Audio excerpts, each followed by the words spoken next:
Que a graça e a paz de Cristo estejam com todos vocês. Estamos estudando a carta de Paulo aos Romanos. Primeiro estudo, fizemos uma apresentação da carta. Neste segundo estudo, temos uma descrição da manifestação da ira de Deus sobre a humanidade. Capítulo 1, versos 18 até o final. Neste texto, o apóstolo retrata a figura de um Deus irado com o homem pecador. O tema da ira de Deus é enigmático, porque a concepção que muitos têm de Deus é a de um Deus bondoso, amoroso, pacífico, alegre, cheio de vida. Como pode um sentimento de ira estar presente num Deus tão puro, tão limpo, tão perfeito e santo? É a pergunta que muitos fazem. Na Bíblia, especialmente no Antigo Testamento, vemos um Deus irado com Israel e com as nações pagãs. Com Israel, porque o seu povo transgredia as suas leis e quebrava o pacto, a aliança com o Senhor. Com as nações, porque elas oprimiam a Israel.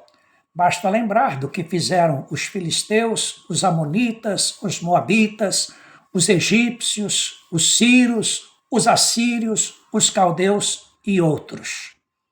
Por isso, Deus determinou separar um dia para julgar os povos, chamando esse dia de Dia do Senhor, ou Dia da Vingança do Senhor. Os profetas falaram desse dia como dia terrível, de juízo e de destruição dos ímpios. O Novo Testamento fala de um Deus que se ira contra toda a impiedade e toda a maldade dos homens.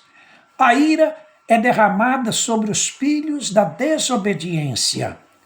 A natureza divina impõe a manifestação da ira, mas a sua misericórdia livra o salvo.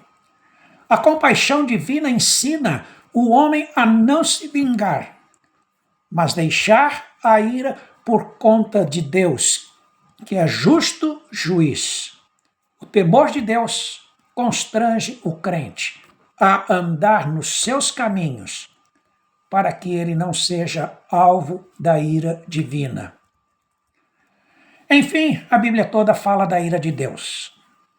O homem pode alegar ignorância ou desconhecimento de Deus, mas isto não o isenta de se colocar debaixo dessa ira e das consequências que virão sobre ele, e estas são terríveis. Na história, é a idolatria que provoca a ira de Deus, porque tira de Deus a glória e a atribui a outro ser ou a outra coisa. Veja que absurdo.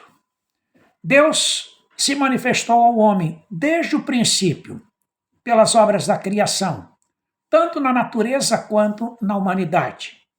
Nelas, a beleza em seus múltiplos detalhes, formas, cores, essência, diversidade, complexidade, equilíbrio, inteligência, ordem e harmonia. Assim, os atributos de Deus, tanto os visíveis quanto os invisíveis, foram manifestos nas obras da criação. A sua bondade, o seu amor, o seu eterno poder e a sua divindade. Não há como não reconhecer Deus presente na criação. Todavia, o homem escolheu andar por outro caminho, e não pelo caminho que Deus traçou. A sua mente se obscureceu e ele enlouqueceu. Como um ser racional, em vez de glorificar a Deus, ele trocou a glória divina por uma imagem do homem corruptível, ou então de uma ave, de um quadrúpede, de um réptil. E aí se curvou diante dele. E é isto que continua fazendo até hoje. Deus é espírito e não tem imagem alguma do seu ser. Imagem é afronta, é ofensa, é violência ao ser divino, pois é falsa, mentirosa e deturpada, independente da intenção, da sinceridade ou da motivação humana. Cultuar imagem é uma ofensa a Deus. Não adianta os idólatras dizerem que se trata apenas de uma imagem e que os adoradores adoram a divindade. Deus proibiu fazer qualquer tipo de imagem, sob pena de morte. O idólatra está debaixo da ira de Deus. É preciso dizer também que a Bíblia não chama de ídolo apenas uma imagem de escultura. Porque idolatria é tudo aquilo que os homens colocam em primeiro lugar e o reverenciam. Pode ser o dinheiro, algum bem material, alguma pessoa, alguma instituição, a família, o filho, a igreja, a profissão, o próprio corpo. Tudo isso é idolatria e é fruto da impiedade, é fruto da perversão dos homens que detêm a verdade pela injustiça. Resumindo, Paulo diz que Deus está irado com a humanidade. E por duas razões. Primeiro, porque tendo conhecimento de Deus, os homens não o glorificaram como Deus, nem lhe deram graças. Antes tornaram-se nulos em seus próprios raciocínios. Versos 19 a 21. Segundo, porque inculcando-se por sábios, tornaram-se loucos e mudaram a glória de Deus em imagens diversas. Versos 22 e 23. Como consequência da sua estupidez, aparece de forma muito forte a expressão Deus os entregou.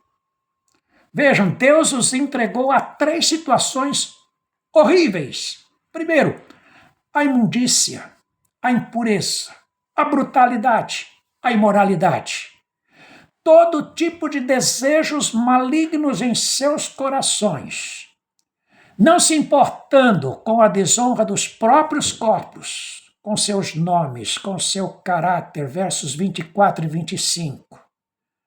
As pessoas adoram a criatura em vez do Criador e mudam a verdade de Deus em mentira.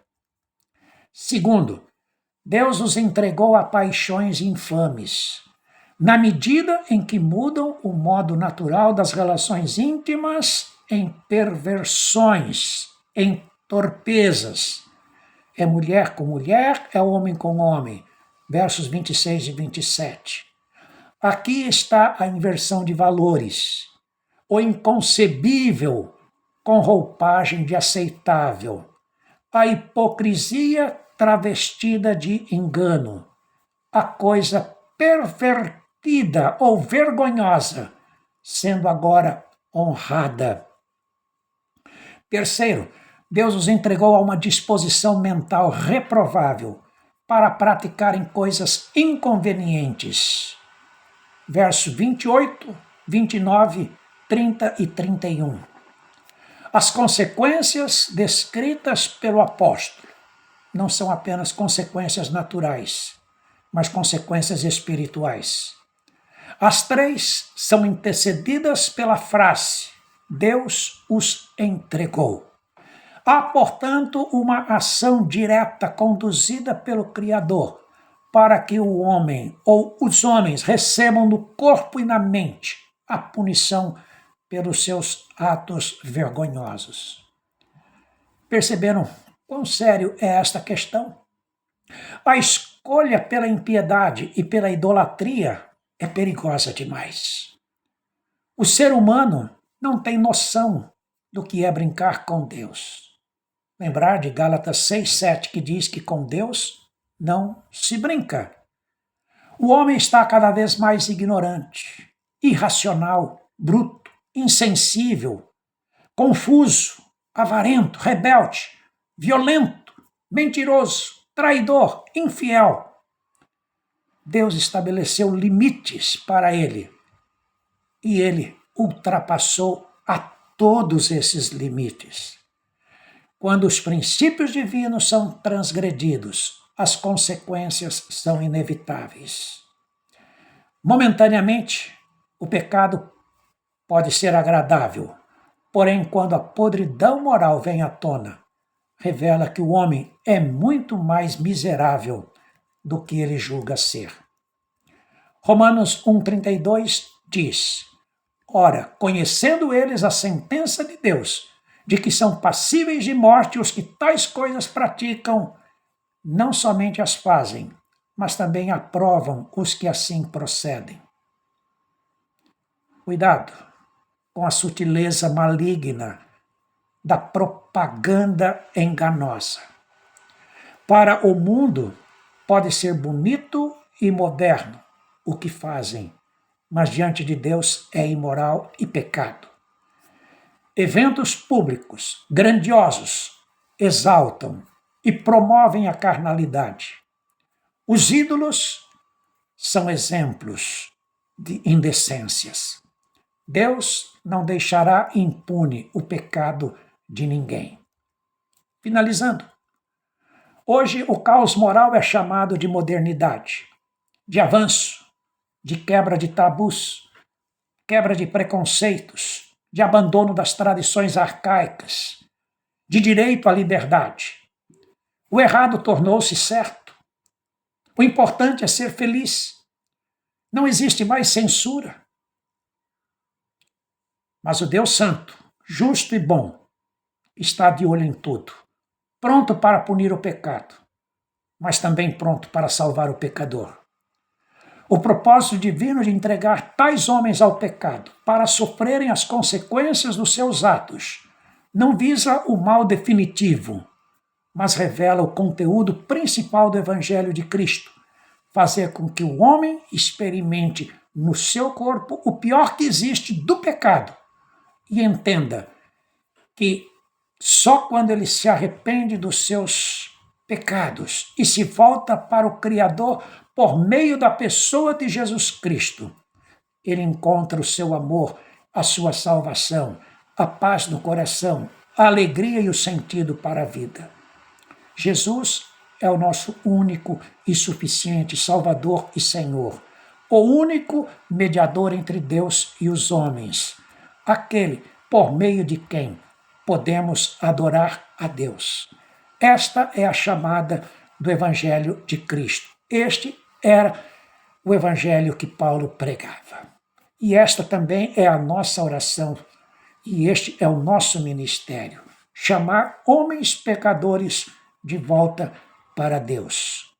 Vá ao Senhor Jesus, confia nele e o tenha como Salvador e Senhor da sua vida.